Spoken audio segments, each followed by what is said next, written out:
అల్లు అర్జున్ ఏదైతే మొన్ననే ఒక దాంట్లో రిలాక్స్ అయ్యాడు, మన వైఎస్ఆర్ కాంగ్రెస్ పార్టీ నాయకుడు శిల్పారావిని కలిసినటువంటి సందర్భాన్ని బేస్ చేసుకుని పెట్టినటువంటి కేసుని హైకోర్టు కొట్టేసింది. అది ఇక ఈ లిటిగేషన్స్ కూడా వదిలిపోయింది. అదే సందర్భంలో మెగా అభిమానుల నుంచి ఎదురవుతున్నటువంటి ఛాలెంజెస్ నడుస్తున్నాయి. రెండో పక్కన పుష్ప 2 రావాలి, వాస్తవంగా మొన్ననే రావాల్సి ఉంటే ఇటు జూనియర్ ఎన్టీఆర్కైనా ఈయనకైనా ఇబ్బందులు ఎదురవుతాయి అన్నటువంటి కోణంలో వాయిదాలు వేసుకుంటున్నారు అన్నటువంటి. సరే దేవర వచ్చేసింది, అయిపోయింది. టికెట్లు ఆశించినంత పెంచడానికి ఇచ్చారంటే లేదు, అసలంటూ పెంచడానికి ఇచ్చారు కాబట్టి నడిచిపోయింది.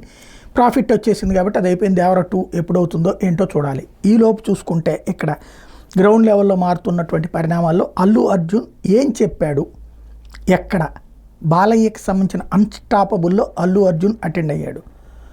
అందులో ఒక మాత్రం సూటిగా చెప్పాడు, నేను జాతీయ నటులకు సంబంధించిన అవార్డుల లిస్టు చూస్తే తెలుగు వాళ్ళది ఒక్కటంటే ఒక్క పేరు లేదు, అప్పుడు దాన్ని రౌండప్ చేసుకున్నాను, అది కొట్టాలనుకున్నాను, కొట్టాను అన్నటువంటిది చెప్పుకొచ్చాడు అల్లు అర్జున్.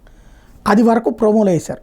మిగతాది విషయాలు బాలయ్య అడగటం, ఇటు అల్లు అర్జున్ మాట్లాడిన దాని మీద మ్యూజిక్తో స్లో చేశారు, అంటే కామ్ డౌన్ చేసి నెక్స్ట్ వినమని చెప్పి. ఇంతకీ అసలు మెగా అభిమానులకి ఏం చెప్తాడు అల్లు అర్జున్, ఇది బాలయ్య బాధ్యతాయుతంగా చేస్తాడు ఇట్లాంటి సెటరైట్ చేయడం అనేటటువంటి.